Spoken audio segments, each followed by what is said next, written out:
Today we celebrate the first official day of summer, a great time to get the lowdown on this season's crop of summer craft beers. And of course, we brought in the expert, our favorite beer expert, Sean Norquist. Sean, how are you? I'm doing very well.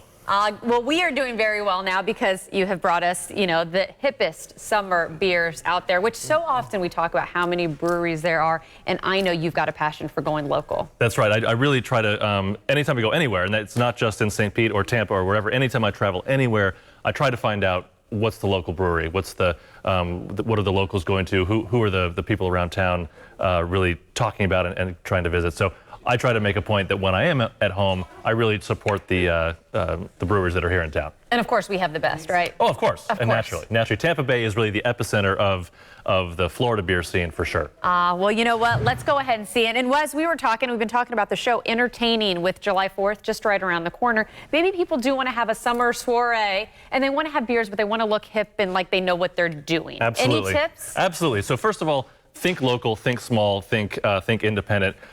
So before we get any further, I'm going to start you off. So you will have, you go to any of these parties, you'll have the person that says, oh, I don't really like beer. I don't drink beer. And I still believe that there's a beer out there for everyone. However, if they're not there yet, there are ciders. And this is a rosé cider. A rosé hard cider from Three Daughters in St. Pete. Very good. It's nice and light and refreshing. Just be careful because it is about 7%. Oh my! But it is, but it's really, you get some of the fruit flavors. You get, some tartness. There's some tartness, but rosés are back in vogue, and so why not bring it to the rest of the world as well. And it really does taste like rosé. And I'm noticing I'm drinking more of these this summer instead of opening a bottle of rosé. And they're they are lower in alcohol than a rosé, obviously. And so this is good. Moving on. Moving on. Also, go visit your local brewery. Get a growler or a crowler. It's the best way to get the freshest beer out there. A lot of times they're just small batches, so you may not ever get it again. This one is a special collaboration between Overflow Brewing. He's having me try all these. Yeah, you see, he's putting it in my hand. I am not doing this voluntarily, everybody. Right, of course not. Twist your arm a little bit. So Overflow and Mastery's Brewing on St. Pete Beach. This is what they call fruited sour, and this is called Overblown 2 Electric Boogaloo. Wow.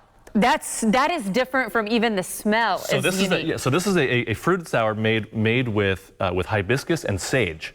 And so you get very different flavors than you would in a lot of other beers. Plus, it's the gorgeous color. This is actually one of the beers they're including in their Pride flight that they're doing for the Pride weekend in St. Pete this week. That's good. That is different. That would get your guests talking if you're having a party. And that one is only 5.3 or 5%. So you're doing only 5. So you'll be just fine. Now we're going to go in a different direction here, and this is from Flying Boat Brewing, also in St. Pete. This is called Janus Java, and this is actually a coffee kolsch.